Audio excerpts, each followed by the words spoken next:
The views, thoughts, and opinions expressed are the speaker's own and do not represent the views, thoughts, and opinions of Atlas Chiropractic Center of Escanaba, Michigan, Largent Media, or any of their affiliates or subsidiaries.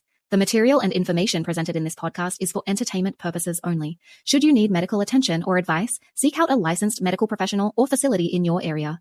The Tapping Into Uncomfortable with Reade Hubert DC name and all forms and abbreviations are the property of its owner, and its use does not imply endorsement of or opposition to any specific organization, product, or service.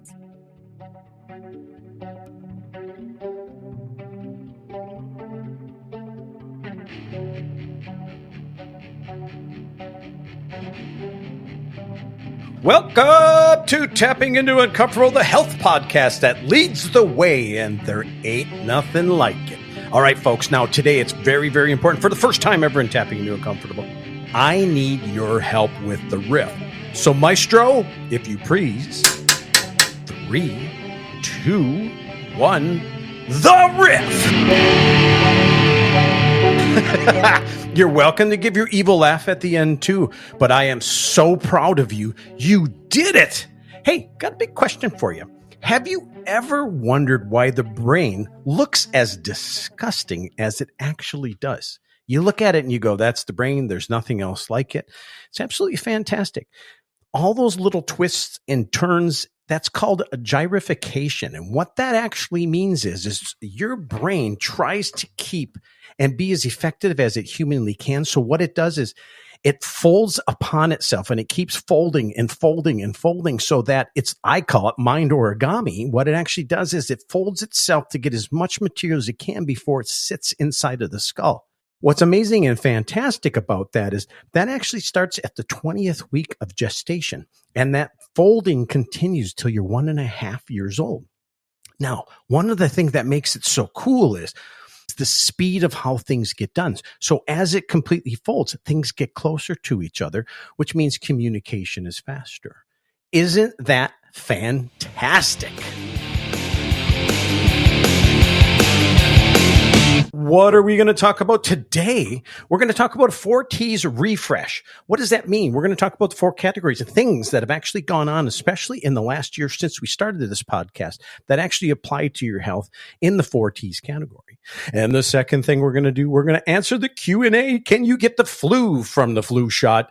And we're going to have the new Q&A is going to be one of the deepest questions, not the meanest, but one of the deepest questions we've ever asked.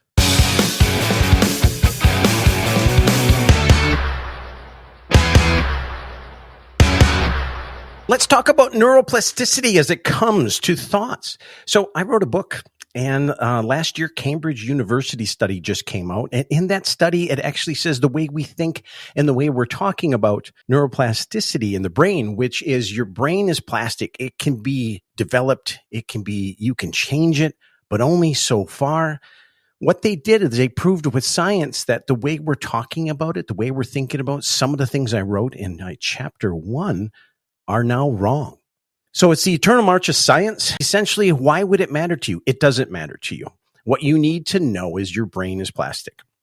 It changes, it deforms. You can actually mentally change your anatomy, which can change your physiology, which has to happen because we need to evolve, we need to move, we need to change in our life with all kinds of things. And you do it consistently every day. But what they found in this study was, so if you had something really bad happen to your brain and all of a sudden we think it rewires, what's actually happening, they found, is that we have old pathways in our brain. And my gut feeling is we have a ton of them. Now, the question arises is, are some of these genetic, or did we make them happen as we were growing? It's a fantastic study. So Cambridge University, some of the smart people, a very nice scientific study. When it comes to neuroplasticity and people talk about it, most of the time we, including me, have been wrong. But ultimately, it's not wrong for you to realize that you can change your life by changing your mind, which changes your brain. Now check this out. Your brain, when we discuss it, what we're talking about is the physical aspect called the brain. We talked about the gyrification, how ugly it is. That's the physical. That's the anatomy. What ends up happening is that piece of mental Play-Doh, if I can use that term, actually gives rise to this thing, your mind, that I'm talking from today. So your brain is more important than your mind. Think about that. So if there's damage to the brain, what's it going to do to your mind? There's a good chance it's going to mess with your mind. But watch this. Your brain gives rise to your mind, but your brain is dependent on the gut, which is dependent on you. Fascinating, isn't it? How you can change your life by changing your diet, the way you think, the way you act.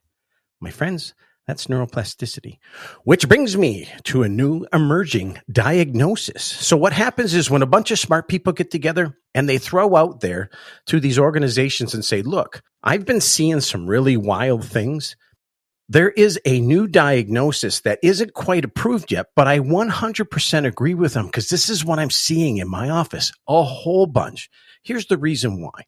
Due to social media and all the changes and all the health gurus get on social media, and what they're actually doing is they're trying to make you be perfect, even though they won't admit it. What happens is with neuroplasticity, people start thinking about food in perfection. This diagnosis is called orthorexia nervosa. And what that actually means is people create a mental condition of being perfect with what they put into their bodies. And I'm here to tell you that's impossible. And so the very act of constantly trying to be perfect, eating the right things and doing the right things and staying away from this fad diet and staying away from this is creating a mental problem.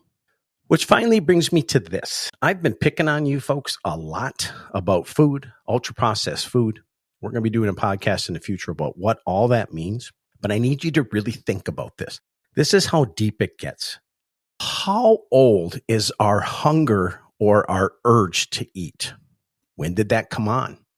If you believe creation, correct, we showed up about 200,000 to 300,000 years ago. Bad science, but it's a science that you can't really prove just yet. So let's look at the creation standpoint.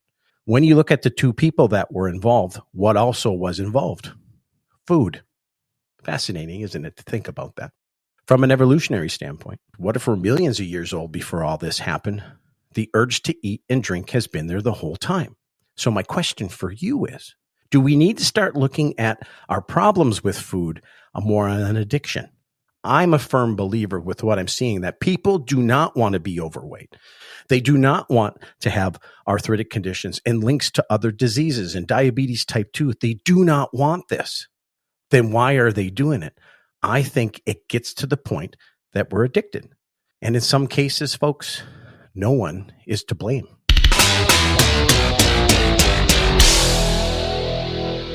The following skit is to help people with a major cause of anxiety that I'm seeing in my office. So when we play this skit, what I want you to do is, you may not be able to because it's going to be very difficult, but good luck figuring out what may be the cause of some of your problems.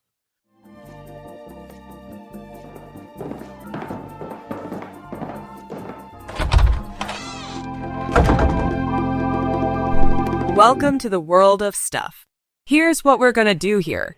We appreciate you coming in. We're going to sit and talk to you about why you may be having some anxiety in your life and a lot of stress within the marriage and in your life. So we're going to sit down and talk a little bit, and maybe we can find out. Okay, so Roger, I'll be pointing to you and Peggy. So the first question, Roger, I have is, where'd you go to high school? I went to Moorhead High School. Peggy? I went to Morristown High School. Very, very good start. So let's talk about the colleges that you've been to. Roger, what do you think? Yes, I've been to Moorhead State University. Do you guys have any kids? Yes, we have 2 boys. Morley and Maurice. Really? M and M. Do you guys have any pets? Yes, we have 1 cat and 1 dog. But wait, I know you're going to ask. Their name is Morris and Morency. Seriously? Morris and Morency? Okay, it's getting a little clearer. Roger, where do you guys live? 113 Highmore Street. Seriously? Yes, yeah, that's where we live. Okay, so what we're gonna do, I'm gonna fire some questions. So let's take a look at this. So Roger, okay, where's your favorite restaurant? As fast as you can. The Moors. Really? Yep, That's where we like to go. Okay, Roger. Where do you work? I work at Morton's. Peggy? Mortel's Auto. Okay. So what we're gonna do, I'm gonna throw such a weird question to you, Roger. What is your favorite ship? Oh, that's easy. That's the Mauritania for both of us. We're big Mauritania fans. Really? Okay, Peggy, it's your turn. What is if you were going to read something? What would you read? Ooh, anything on Moore's Law. Really? I'm getting closer to figuring this out. Okay. Very good. All right. How do you know this? Oh my gosh, I can't believe it. Brilliant. So we just got a couple more questions. Peggy, what is your favorite musician? Morrissey. Roger? Anything Nevermore. Really? Getting a little bit crystal clear here on what your problem actually is when it comes to your finances and money and some of your stress. You are so smart. You're amazing. Okay, it says here that you guys, your favorite food together is mushrooms. Let me guess, morels. No, shiitake.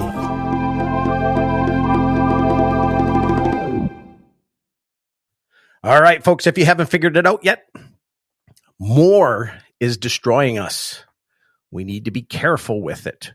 I keep seeing cell phone prices go up and clothes and this and that, and people hopping on the bandwagon, and then they pay for it later, and the stress comes out, and then it stresses out the marriage, stresses out the kids, and it really throws you off your life of just being.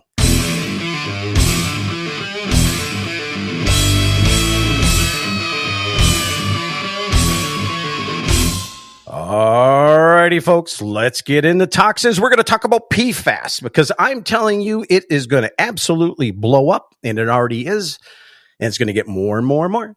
Because if you look at Maryland right now is suing one of its major manufacturers in its state for PFAS pollution.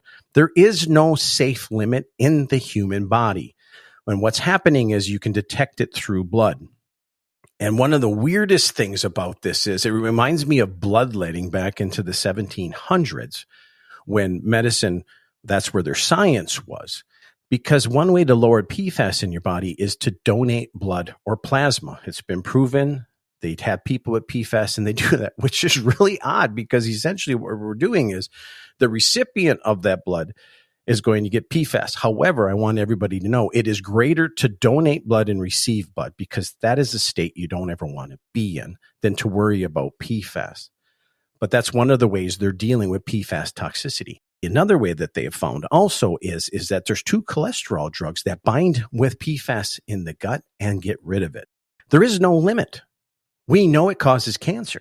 But what's fascinating, I'm going to say it here first, and maybe I'll be around long enough, year or two, I figure. They're going to have to put a limit in the human body. Here's the reason why. If they do not put a limit, the amount of water, rivers, lakes, farmland that has this in it right now because of policies, I don't even know what we're going to be able to do. The massive amount of cleanup. We're not going to have enough money. We're not going to have enough time to do it. But if we put a limit on it that you can have, then it starts to make it safe for everybody. See where I'm coming from? It's going to be an amazing political feat and a health feat. So a couple things I ran into as I do my research. Finally, if you want to look at some fascinating stuff on how PFAS is going to do it, punch up PFAS, Michigan farmer. You'll see what happened to this poor farmer, what happened with his cattle, and when they got PFAS from just being on the farm. So there's a storm coming, and you'll be on the front line. You already know about it. You're already going to get better with it. So let's go into one more thing. Microplastics. Finally have some great research on microplastics. This is not about tearing into that, but it's a fantastic article out of Tel Aviv University out of Israel. Capital T-E-L space, capital A-V-I-V University Microplastics Study. And they actually were finally able to see the effect of microplastics on ascidians, which are filter feeders, and what happens in the environment. Absolutely fantastic. Last but not least, when it comes to toxins, here's the issue. Believe it or not, folks, it is not so much about the toxin. as much as the amount and how often. This is where we're going to get in trouble, because you're going to hear a bunch of people talk about stuff, and the health gurus are out there to help you, and we can do all this stuff. But I like to call this part the law of maximums when it comes to toxins. Your body is so amazing, so fantastic, deliver everything to get rid of this stuff, okay? But here's where we're going to get in trouble. So let's just take a normal day. Today is Monday. You have a breakfast smoothie with fresh fruit, and then you throw in some beautiful, fantastic organic protein powder, which was just found to have lead and cadmium in it. You can't get it out. It's where it comes from. And your smoothie is full of fresh, frozen fruit with herbicides and pesticides. And then you grind it up in an acrylic blender. And now it's lunchtime. You have a salad. On that salad has fruits, nuts, vegetables, whatever you would choose that's been sprayed with herbicides and pesticides. And then you have a drink out of a plastic container. And then it's time for supper, and you have some type of protein. You don't know really where it comes from. Folks, do you see what's happening? It's not that you're getting, it's how often you're getting it. And I think that's where we're going to get in trouble. And I don't know what science, how they're going to make that right. But in the meantime, take care of your body, and that's the best chance you got, because things can only get better.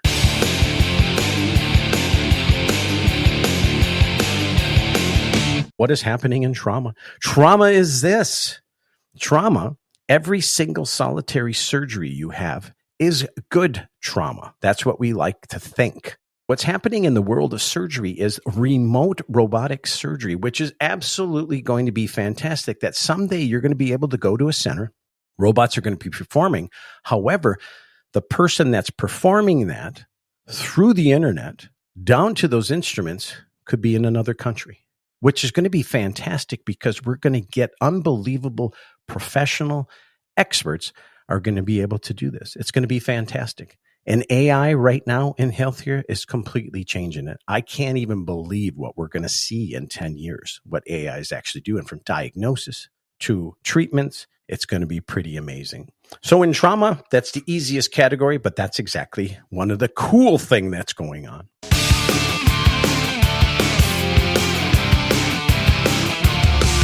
Finally, traits, the fourth T. Actually, it's genetics. Fantastic, wonderful, amazing research is coming out on the dogs of Chernobyl. And if you remember, if you were old enough like I am, when Chernobyl blew up in the Ukraine under the Soviet Union, very hard to now get to do this research because there's an ongoing war. But what's happening is they're able to check these dogs of Chernobyl, how close they live in the vicinity to the reactors. Now remember, being so close to these reactors that have melted down with this massive amount of radiation, they should be dying, correct? That's what we thought. We thought they would go in and actually change their DNA, mutate them, they would die. Now, believe me, some of that I believe is happening. But these dogs are living, and they actually have the zones broken up with these dogs. Now, here's what's cool about this. These dogs look different. They admit that. So everybody thinks that these dogs should be having all this DNA mutation, which is making them look different. And what they're blown away right now, because they don't have any answers. Their DNA is not massively mutated. What's actually happening is they're proving the point of epigenetics, which is you have your genetic material, but it's being expressed differently by the environmental changes. So you have radiation coming into these poor dogs' body. Their body is expressing things different. It's absolutely starting to blow things away. Another epigenetic or a mutation they don't quite know just yet is the frogs of Chernobyl have turned their skin from green to black. And the black may have a lot to do with protecting them from the surrounding radiation. We are also part of nature. That's how amazing things actually are. But here's something that we always talk about epigenetics in a favorable thing.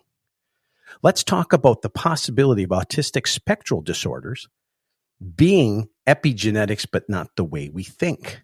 That moms and dads and kids can all get their DNA, and we all look at it and everybody agrees that we all came from everybody else, but we can't find anything genetically that gives rise to why these kids may have ADHD or may have these other problems and the parents don't. That also, my friends, would be epigenetics.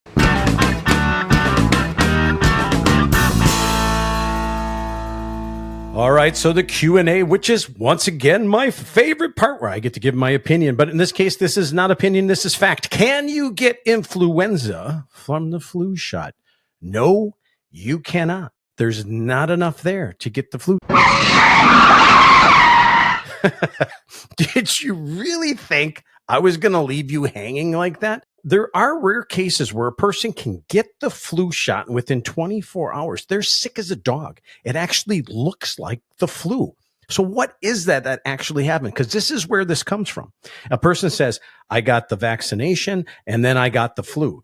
You did not get the flu. What you actually had was a really large immune response. What we needed you to have was a very small one, not a large one. So you actually had signs and symptoms of influenza, but you didn't have influenza. Now, what's fascinating about that is I've never seen any scientific research on that if a person got the shot and they got sick really bad within 24 hours and it lasted a week, 10 days, I haven't seen any testing on that. But if that's the case, they should test negative for influenza. So that's where that question came from. Can you get it? No, you cannot. Can you get a large immune response from it? Yes, that is possible. All right, the last Q&A, and we're going to go really huge and deep on this because of the fact that I told you there is only 4 categories of cause. So question on this next one is there a 5th category of cause of human disease and sickness? Is there another category of cause? So as always, I want you to be happy. I want you to be healthy. And I want you to just be.